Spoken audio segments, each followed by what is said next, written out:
김학의 성접대 동영상 사건에 대한 검찰 수사단이 꾸려진 지 내일로 한 달이 됩니다. 네, 그동안 침묵으로 일관해왔던 핵심 인물 키맨 윤중천 씨가 동영상 속 인물이 김학의 전 차관이라며 이렇게 밝혔는데 교묘하게 법망을 빠져나가는 진술로 인해서 수사단 고민이 깊어지고 있는 상황입니다.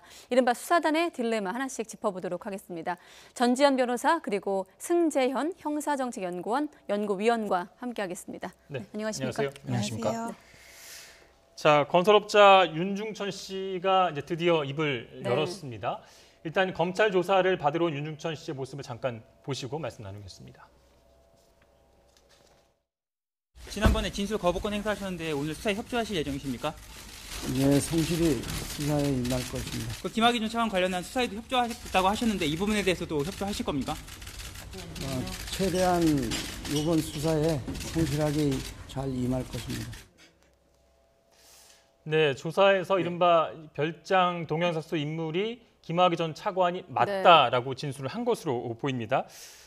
그동안 사실은 침묵과 발뺌으로 일관을 했는데 왜 갑자기 좀 태도를 바꿨다고 보십니까? 사실 맞습니다. 저 6년 전이죠. 2013년에는 이러한 어떤 동영상을 볼 때 그 윤중천 씨가 어떻게 진술했는가 하면 김학의 전 차관과 비슷하다 이렇게 진술을 했는데요. 이제 지금 진술에서는 김학의 전 차관이 맞다. 그리고 네. 내가 직접 촬영해서 찍었다 이렇게 진술을 하는데 사실은 이러한 진술 자체가 이 사건의 본질에 접근하는 것이 아니라 어떠한 고도의 전략하에서 의도를 가지고 진술하는 것이 아닌가. 지금 저희들이 논의하는 바와 같이 자신의 범죄를 부인하는 방향으로 적극적 방어론을 피우고 있는 것이 아닌가 그렇게 생각이 됩니다. 네, 지금 굉장히 진술은 명확한데 어떤 점에서 좀 수사단이 헷갈리는 건가요?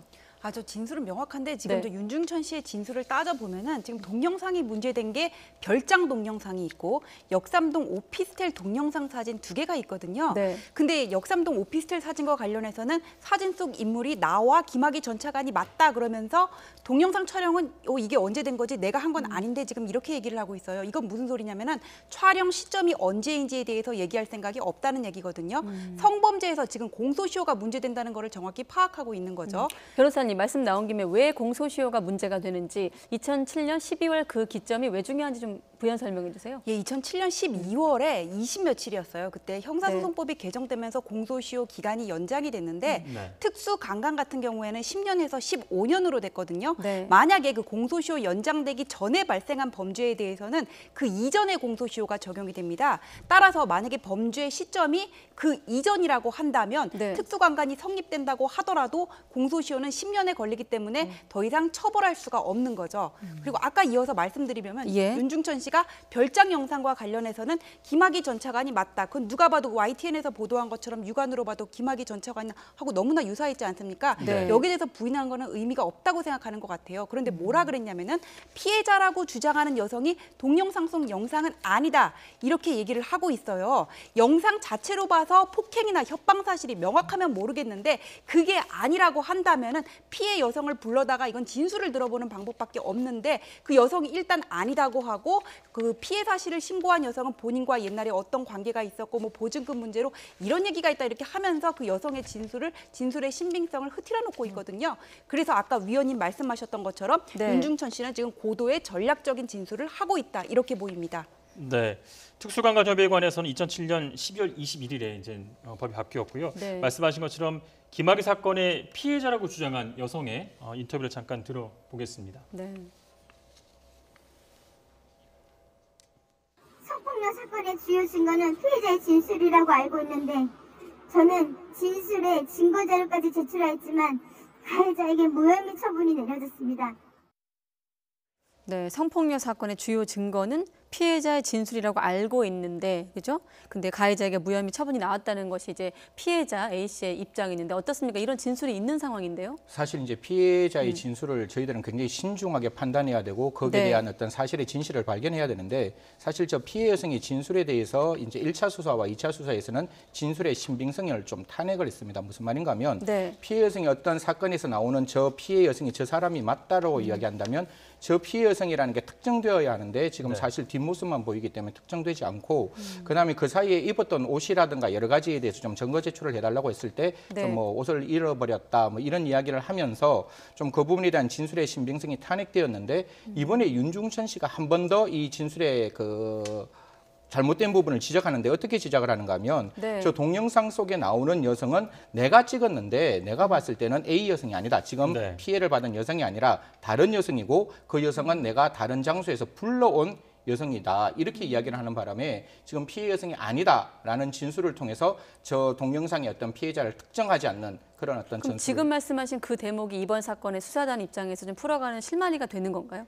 사실 이제 그 부분을 확인하는 그 것이? 부분이 이제 만약에 피해자 이 씨가 맞다면 네. 당연히 피해자 이 씨는 저 동영상에 나오는 사람이고 피해 여성 방금 변호사님이 말씀 주신 바와 같이 그 동영상 속에 나오는 피해 여성이 성폭력을 당했기 때문에 그러한 진술을 찾아갈 수가 있는데 지금 이제 윤중천 씨의 입장에서는 사실 좀 고도의 전략이라는 게 이미 이 사건이 두 번의 검찰에서 조사를 받았고 네. 법원의 재정 신청이라 해서 법원까지 확인된 사항을 알고 있기 때문에 네. 저 피해 여성이 그 사람이 아니라는 것을 적극적으로 이야기함으로써 아마 수사단의 수사에 좀 차질을 불러일으키려는 그런 어떤 생각을 하고 있는 것 같습니다. 네. 또 피해자의 특정 여부와 함께 이 조사가 어려운 부분, 또 국민들이 굉장히 궁금해하는 부분이 결과적으로 윤중천 씨의 진술이 모두 법망을 좀 피해가고 있는데 가장 중요한 게 단적으로 가장 큰 장애물이 공소시효 문제죠.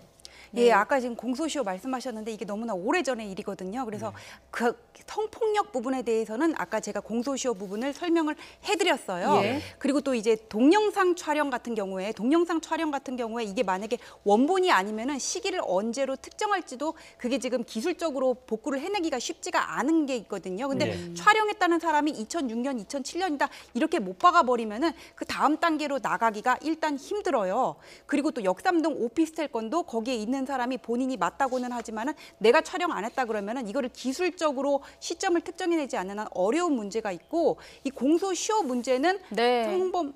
이 네. 사건 성범죄랑 뇌물도 이제 네. 문제가 되는데 두 개 다 옛날 일이기 때문에 공소시효가 걸려 있어요. 성범죄는 아까 설명드렸고 뇌물죄는 2009년 이후에 3천만 원 이상 줬다는 게 드러나면은 문제 없어요. 네. 3천만 원 이상 뇌물죄 공소시효는 10년이기 때문에 그런데 이거를 우리가 누구를 통해서 알아야 되죠? 윤중천 씨 입 통해서 알아야 되는 거잖아요. 그래서 이분의 협조가 중요한 건데 그리고 또 문제가 뭐냐면은 지금 포괄일제 얘기가 나오는 게 뭐냐면은 네. 100만 원씩 30번 준 것도 3천만 원 준 걸로 한꺼번에 보자는 게 포괄일제인데 윤중천이 김학의 씨한테 돈을 줬다면 뇌물을 줬다면 그걸 왜 줬을까요? 나 수사 받을 때 좀 잘 봐달라고 얘기 좀 해달라고 준 거잖아요. 네. 이런 알선 형태의 뇌물죄의 경우에는 그렇게 여러 번 준 거를 한꺼번에 묶어서 이만큼 줬다. 포괄일제로 보기가 어려운 면이 있거든요. 그래서 이거는 나중에 또 법리상의 문제이고 일단 공소시효 문제를 피하기 위해서는 언제 얼마를 줬는지를 특정을 해야 되는 문제가 있는 거죠. 네.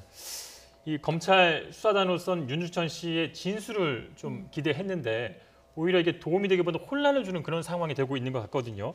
사실상 좀 딜레마에 빠진 거 아닌가 이런 좀 주변의 우려도 있습니다. 어떻게 보십니까? 사실 수사단에서 지금 해야 될 것은 윤중천 씨가 저렇게 이야기할 거는 미리 예측을 하고 대비를 했었어야 돼요. 어차피 네.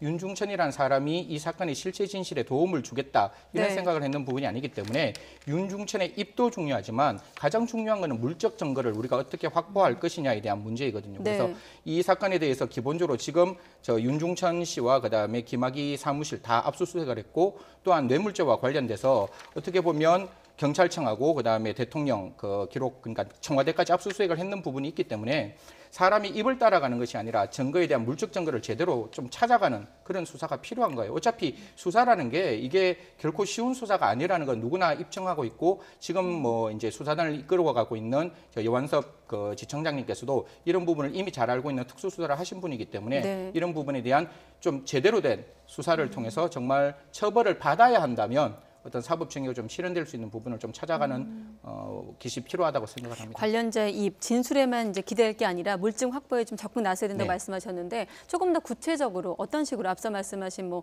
동영상 속 피해 여성에 대한 어떤 확보 여부일까요? 어떤 부분이 좀 중요하다고 사실 이제 동영상을 보십니까? 우리 변호사님하고 이제 같이 논의를 한 바와 같이 동영상 네. 자체만으로 이게 유무죄 판단을 하기에는 굉장히 어려운 부분이 있어요. 하지만 우리 저 대법원에서는 어떻게 이야기를 하고 있는가 하면 네. 사인이 위법하게 수집했다 할지라도 그 사생활의 영역에 관련된 모든 증거 제출이 곧바로 거부되는 것은 아니다. 즉 뭔가 하면 그것이 진실 발견이란 공익과 개인의 인격 보호라는 걸 비교 이익 형량을 해야 되는 거기 때문에 지금 첫 번째 동영상에 관련된 것은 원본을 확보하는 겁니다. 원본을 네. 확보해서 원본 자체에 나타나 있는 그 날짜를 정확하게 획득하는 게 중요하겠죠. 어차피 그 동영상이 증거 능력으로 확인되기 위해서는 원본과 동일하고 위변조가 없다는 걸 확인해야 되는 거기 때문에 그러한 증거를 좀 찾아가는 그런 수사가 필요할 것이고 사실 그 과거사 진상위원회에서는 뭘 이야기를 했는가 하면 네. 성범죄보다 오직 뇌물죄에 더 많은 관심을 두고 있어야 된다. 이 부분을 좀 더 집중적으로 조사를 해라고 왔는데 사실 뭐가 있는가 하면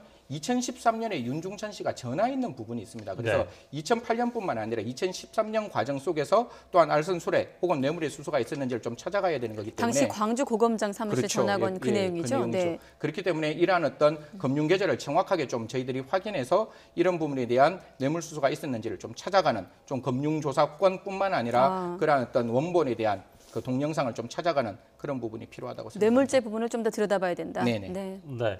동영상이 이제 원본을 찾아서 특정 날짜를 좀 알 수 있으면 좋다는 그런 의견이었고요. 피해자의 진술도 좀 더 구체적으로 특정인을 좀 확정해서 얻어내는 것도 중요하지 않을까 싶은데요. 네, 그렇죠. 이게 피해자가 사실 특정이 안 됐더라도 동영상 자체에서 이렇게 폭행이라든지 협박을 통해서 성관계를 강제로 갖는 모습이 정확하게 나와 있다면은 뭐 기소는 할 수 있어요. 네. 그런데 지금 이렇게 조사단에서 피해자의 진술에 주목을 하는 부분은 동영상 자체로 이 부분을 특정하기가 어려운 문제가 있는 것 같거든요. 네. 그래서 앞으로 피해자의 진술이 또 중요하고 그리고 제가 볼 때는 윤중천 씨가 이렇게 어떤 구속 요건이라든지 공소시효를 피할 수 있게 얘기를 하는 거는 특수 강간 같은 경우에요. 내가 실제로 어떤 여성과 성관계를 갖지 않다고 하더라도 현장에 있었다는 것만으로도 또 이게 공범죄가 될 수가 있거든요. 네. 별장 접대 같은 경우에는 본인이 동영상 촬영했다고 얘기를 하고 있잖아요. 본인도 공범이 될 수 있는 부분이기 때문에 그 윤중천 씨의 입장에서는 이게 협조를 기대하고는 있지만은 협조를 좀 바라기는 어려울 것 같아요. 본인도 이따 법망을 피해 나가야 되는 거니까. 네. 한 가지만 더 보태드리면 네. 사실 지금 이제 우리 저 성범죄 수사에 대해서는 공소시효가 연장될 수 있는 뭐 공소시효의 그 15년 거기에 이제 그걸 살펴봐야 되지만 네. DNA 등 과학적 증거가 발견되었을 때는 검사의 판단에 따라서 10년 정도 공소시효를 연장할 수 있기 때문에 좀 이렇게 물질적 증거에 대한 좀 구체적인 판단이 필요하다고 저는 생각을 합니다. 네, 그럼 여기서 여환섭 수사단장의 얘기도 한번 들어볼 텐데 사실 출범 때부터 여 단장 역시 법리적으로 좀 어려운 부분을 인정하고 시작을 했습니다. 워낙에 10여 년 전 사건에다가 또 말씀하신 대로 공소시효 등의 어떤 난제를 안고 있기 때문인데요. 여환섭 단장의 얘기도 한번 들어보겠습니다. 이번에 공소시효 논란도 있는데 그 부분에 대해서는 법리 검토를 좀 해야 될 부분인데요. 법리적으로 어려운 부분을 알고 있습니다. 예, 저희들이 충분히 검토하겠습니다. 네, 어려운 부분은 알고 있지만 충분하게 좀 검토를 하겠다는 의지를 볼 수가 있었는데 아무래도 공소시효 부분, 그 부분이 가장 크게 좀 벽을 깨야 되는 최대 숙제일 것 같고 앞서 위원님께서 좀 과학적 증거의 기준이 있으면 이 공소시효 벽도 깰 수도 있다 이런 말씀하셨거든요. 그 과학적 증거의 네. 기준이 뭐냐면 성폭력법에 보면은 DNA 등 과학적 증거가 있는 경우에는 공소시효를 10년간 연장한다 이렇게 돼 있어요. 실제로 그래가지고는 이미 뭐 한 20년 정도 지난 일인데 처벌을 받은 사례도 있거든요. 네. 그때는 뭐가 문제가 됐었냐면은 당시에 피해자의 몸 안에서 이 가해자의 DNA가 검출이 됐던 거예요. 그래서 이거를 보관하고 있다가 나중에 이 사람이 다른 건으로 이게 또 수사를 받을 때 이게 DNA를 대조해봐서 네. 발각이 됐던 그런 사안이 있거든요. 근데 이 사건 같은 경우에는 뭐 DNA 여부에 대해서는 정확히 보도가 되지가 않아서 제가 알 수는 없는데 여기서 우리가 주목하는 부분은 2007년 11월 역삼동 오피스텔 동영상이라든지 새로 입수한 동영상 사진을 여기에서 말하는 과학적 증거의 범위에 넣을 수 있냐 지금 이런 얘기들이 있는데 이제까지 지금 이 조항을 적용된 사례들을 보면은 네. DNA 같이 다 생물학적 증거들인데 법에 보면은 DNA 등 과학적 증거가 있는 경우 이렇게 돼 있기 때문에 물리적으로는 포섭하는데 일단 문제는 없을 거라고 보입니다. 그렇군요. 네. 가만히 보면 윤중천 씨라든가 그 변호인이 굉장히 어떻게 머리를 잘 써가면서 대처를 하고 있다 그런 이제 생각이 들거든요. 개인적인 어떤 사람에 대한 인격적 평가를 한다는 게 되게 조심스러운 부분인데 윤중천 씨는 이미 굉장히 이렇게 법적으로 굉장히 이렇게 능통한 사람인 듯합니다. 저희들이 이렇게 법을 매일 이렇게 보는 저희들 입장에서도 네. 이렇게 말하는 진술을 보면 굉장히 좀 이렇게 전략적이고 치밀한 어떤 전략을 세워서 접근했다는 게 눈에 보이기 때문에 지금 같은 경우에는 언제나 저희들이 그런 말 하거든요. 만약에 범인이 한 발자국 뛰어가면 우리 수사기관들은 그거보다 두 발자국 더 앞서가야 된다. 분명히 범인이 그렇게 하고 있다는 건 우리는 알고 있기 때문에 그거보다 좀 앞선 선제적인 수사를 통해서 실체 진실의 발견을 구해내는 것이 대한민국 사법 정의가 아닐까요? 보통 우리가 이제 법무부를 이야기를 할 때 어떻게 네. 이야기하는가 하면 DOJ라고 해서 저스티스라는 말을 뒤에 붙여주는 이유가 그들이 곧 정의를 실현하는 사람들이기 때문에 국민들의 입장에서 그렇게 공분이 있다면 그 공분을 적절하게 충분히 해결해 줄 수 있는 그런 정의를 실현하는 기관이 되기를 희망합니다. 네. 네, 수사단의 조사 결과 더 지켜봐야 될 것 같고요.